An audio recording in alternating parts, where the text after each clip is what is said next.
What if the ship burning in the water right now isn't the end of anything, but proof that this war never actually stopped?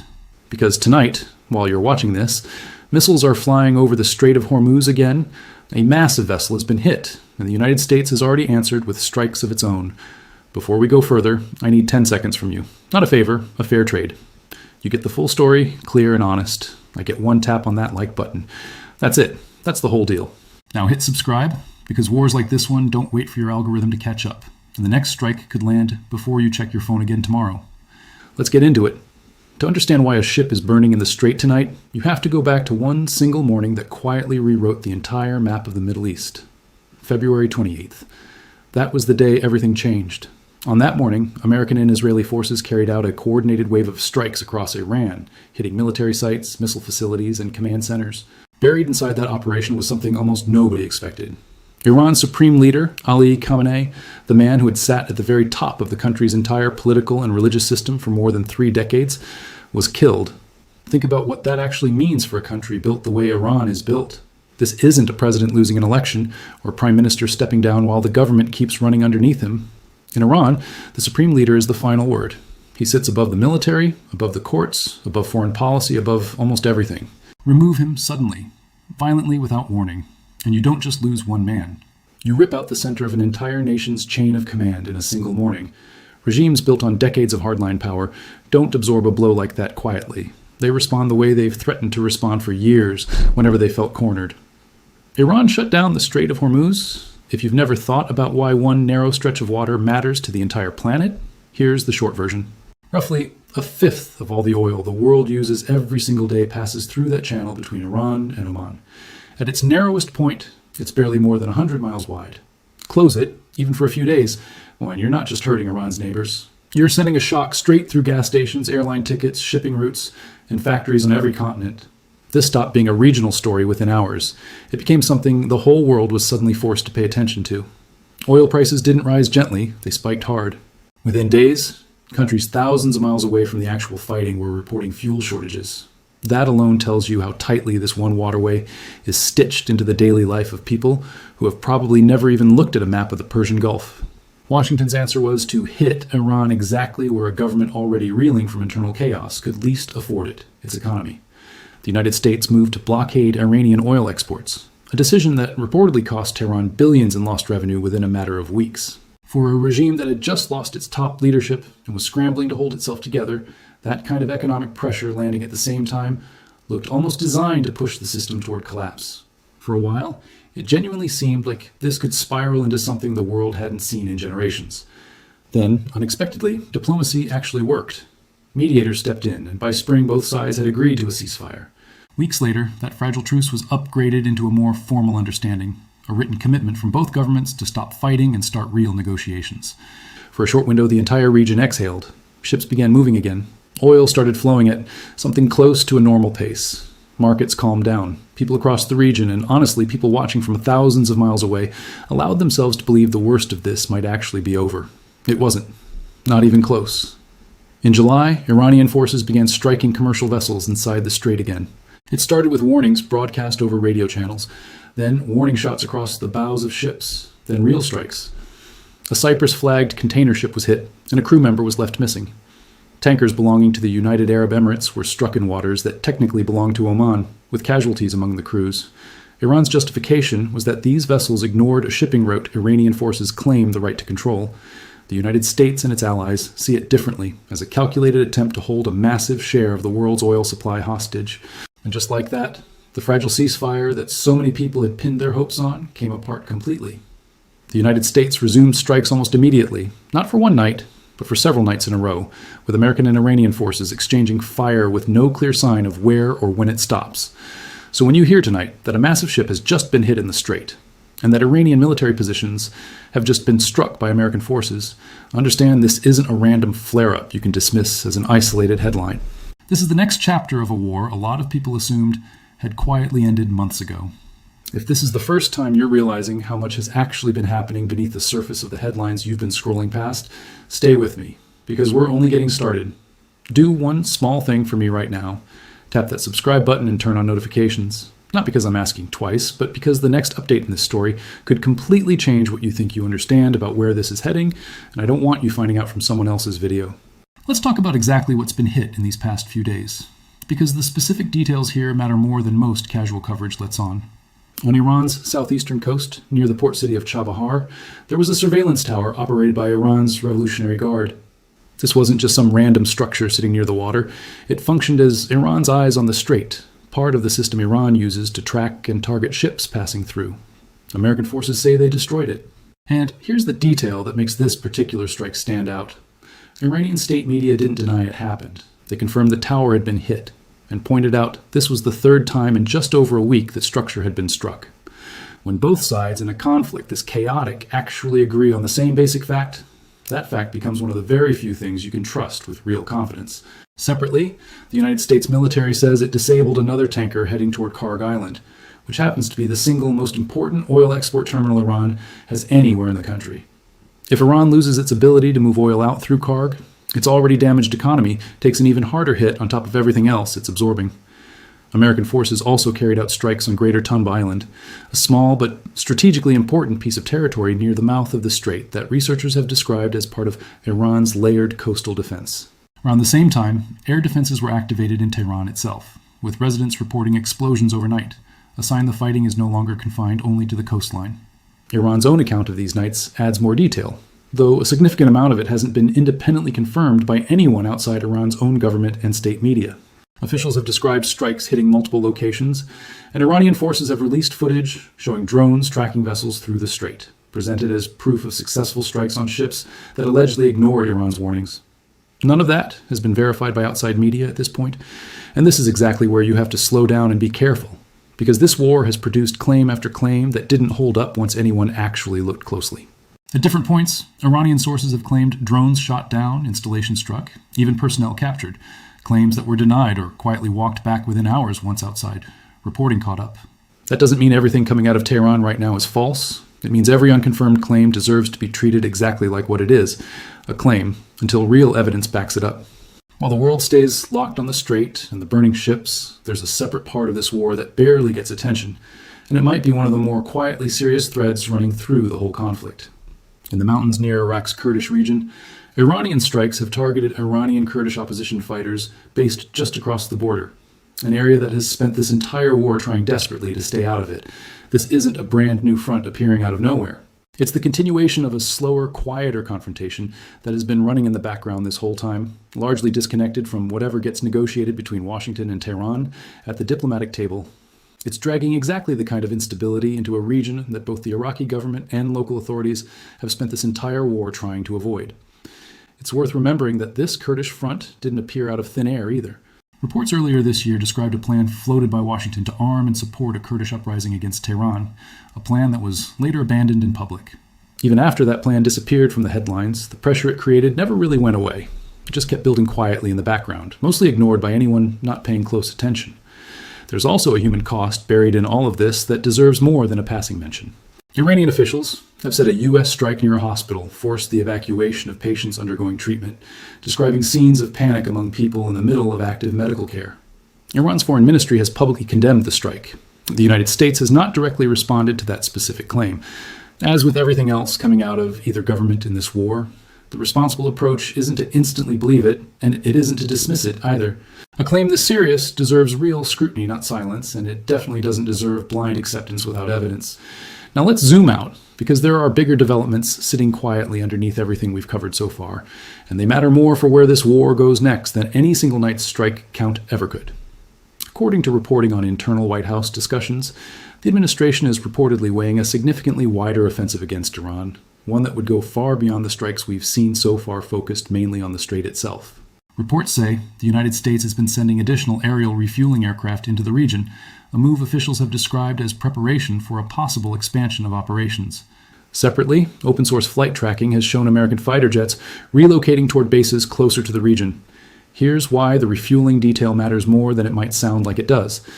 Aerial refueling capacity is one of the clearest signals available for understanding how long and how intensely a military is preparing to fight. It determines how many aircraft can stay airborne and for how long before needing to return to base. Building up that capacity specifically near Israeli airspace, rather than simply expanding it at existing bases across the Gulf, suggests planning for operations that would benefit from that exact positioning. That's a meaningfully different posture than anything we've seen through the rest of this war so far. And yet, even with military pressure quietly building, the diplomatic channel between Washington and Tehran hasn't gone completely dark. Just before this latest wave of escalation, Trump announced Iran had released an American woman who had been detained in the country, calling it a gesture of goodwill. A prisoner release happening in the middle of an active bombing campaign doesn't happen by accident. It strongly suggests some form of back-channel contact between the two governments is still quietly functioning, even during one of the most violent weeks this conflict has seen. It's a thin thread to hold onto, but it's a real one, and it might be one of the only signs pointing toward eventual resolution instead of continued escalation. There's also a massive nuclear question sitting underneath all of this that the world still doesn't have a real answer to. Earlier in this war, the United States struck Iran's underground nuclear facilities using specialized bunker-buster weapons designed to penetrate deep underground fortifications. Preliminary assessments suggested those strikes only set Iran's nuclear program back by months, not years, partly because Iran appears to have relocated much of its enriched uranium before the strikes even happened. There is reportedly an even more heavily fortified facility near Natanz that American analysts believe sits below the reach of even the most powerful bunker-busting weapons currently available. If a wider offensive ends up including a direct strike on that facility, it would represent the biggest single escalation of this entire war, a strike aimed not at shipping lanes, but at the actual core of Iran's nuclear potential. Many analysts believe that exact scenario is precisely the kind of moment that could pull Israel back into full, direct military involvement.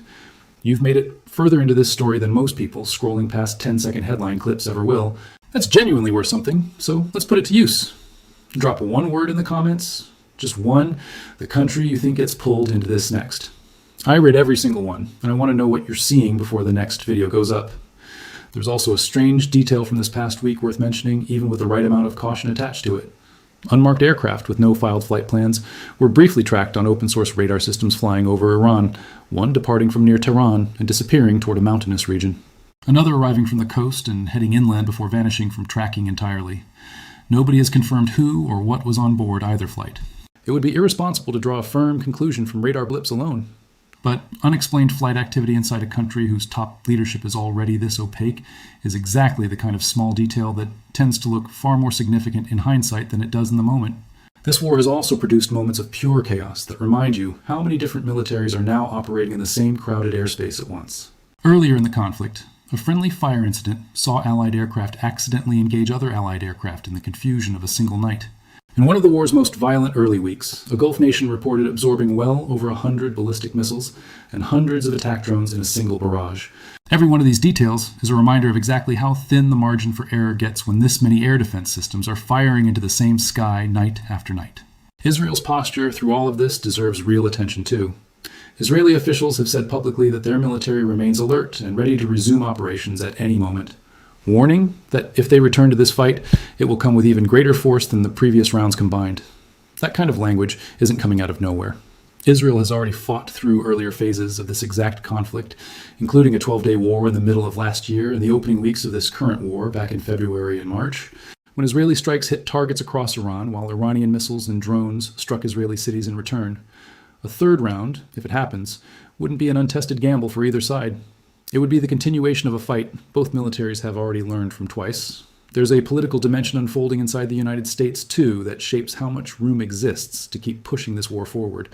Both chambers of Congress passed resolutions this year directing the president to end hostilities with Iran, a largely symbolic move, but a genuinely rare one. Public polling around that same period found that only a small share of Americans felt this war had been worth its overall cost. And yet, with energy prices climbing since the Strait first closed, the administration has continued pressing forward. This week's reported preparations for a wider offensive suggest that domestic political pressure hasn't meaningfully slowed the war's momentum, even if it's quietly shaping how officials talk about it in public. Financial markets, interestingly, have reacted with far less panic this time than when the war first broke out back in February. Regional stock markets have been noticeably subdued rather than in free fall. That's worth sitting with for a second, because it suggests something a little unsettling. The world may be quietly starting to treat an active, ongoing war as background risk instead of a genuine emergency, something that, by almost any reasonable measure, should not be treated as normal. Kharg Island keeps coming up throughout this story for a specific reason. It handles the overwhelming majority of Iran's crude oil exports. making it arguably the single most economically important piece of territory Iran controls. Earlier in the war, the United States struck dozens of Iranian military sites around the island, while deliberately avoiding the oil and gas infrastructure itself. That detail tells you something about strategy. Destroying Iran's current ability to fight this war is clearly one goal. Preserving Iran's future ability to eventually rejoin the global oil market once this war ends appears to be a separate and deliberate goal, one still being protected even in the middle of active combat. There's also a fractured picture of power inside Iran itself worth understanding, because it explains why Iran's public messaging has felt so scattered lately. After Khamenei was killed, his son was installed as the new supreme leader, but multiple reports describe that role as largely symbolic in practice, legitimizing decisions made elsewhere rather than truly directing policy. Real operational authority appears concentrated around senior Revolutionary Guard commanders and a tight inner circle. A government split across that many centers of power is inherently harder to coordinate during an active crisis. And it goes a long way toward explaining why official statements from Tehran have ranged so widely this week, from formal military updates to direct warnings aimed at American ships, to claims that were walked back within hours of first circulating. Quick pause. If a friend of yours still thinks this war ended back in the spring, they are behind. And that's an easy problem to fix. Share this video with them right now. It takes 5 seconds, and it might be the thing that actually keeps them informed instead of surprised. All right, let's finish this. The ripple effects of this war keep spreading into the wider region too. In Yemen, Iran-aligned forces have warned they could strike Saudi Arabia's oil facilities if Riyadh gets militarily involved. There have also been reports of contingency plans targeting another major maritime route, which would open a second dangerous choke point alongside Hormuz. Every one of these threads is a reminder of exactly how thin the margin for error gets when multiple countries' military systems are all operating in the same crowded region, night after night, week after week. So where does that leave us tonight? A maritime war being fought over control of a shipping lane barely 100 miles wide. A nuclear question still sitting under a mountain that survived the last round of strikes intact. A domestic political fight in Washington that hasn't slowed the pace of escalation. A quieter conflict running along a second border, almost entirely disconnected from the main war itself. And now, this week, real physical evidence that Washington is actively preparing to make this war bigger than it already is. None of these are separate, unrelated stories that just happen to be overlapping by coincidence. They're all the same war, seen from several different angles at once. And right now, every one of those angles is pointing in the same direction, toward expansion, not resolution. Not the mediators working quietly behind closed doors, not the fractured leadership currently sitting in Tehran, not the officials moving military assets into position. Nobody involved is showing any real sign of being the side willing to back down first. The real danger here was never really about who wins tonight's exchange of strikes. It's about how many separate, loosely connected pressure points are now active across the same region at the same time.